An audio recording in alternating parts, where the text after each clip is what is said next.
We are working with ASVAB prep stuff for geometry, and this is the mathematics knowledge portion of the test.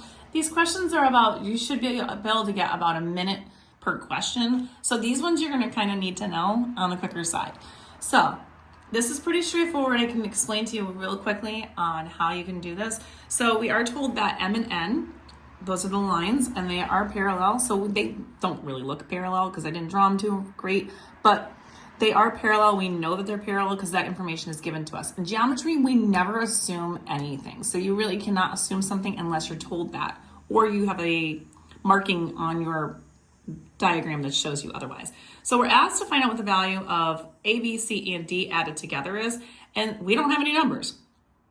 So one of the things with parallel lines, so again, parallel lines are M and N, and then P is your transversal. So it is cutting through parallel lines. So I love doing these because you can find out so much information. You could just get one angle and you can find out what every angle is after that. Because with parallel lines and a transversal, you only have two sets of possible angles.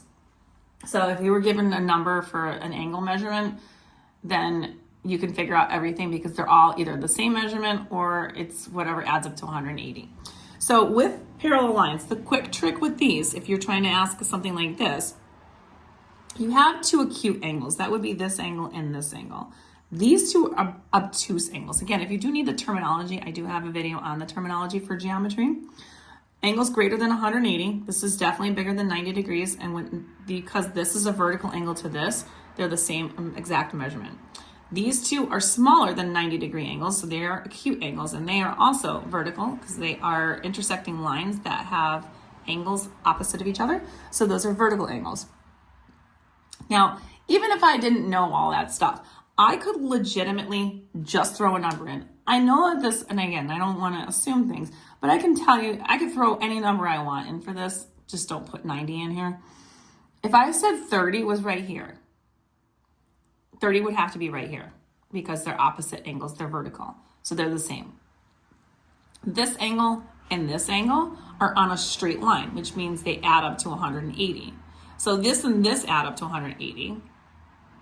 And if this is opposite of this, and this is opposite of this, that means that this and this have to add up to 180 as well.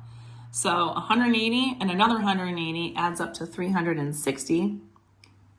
And again, remembering when parallel lines cut by a transversal, you only have two angle measurements on there. You're not, unless it was a 90-degree angle, then you're only gonna have two measurements. You'd have these ones and then you'd have these ones. If you want more questions like these, you can find them on my YouTube, Instagram, and TikTok at YouWantAlgebra.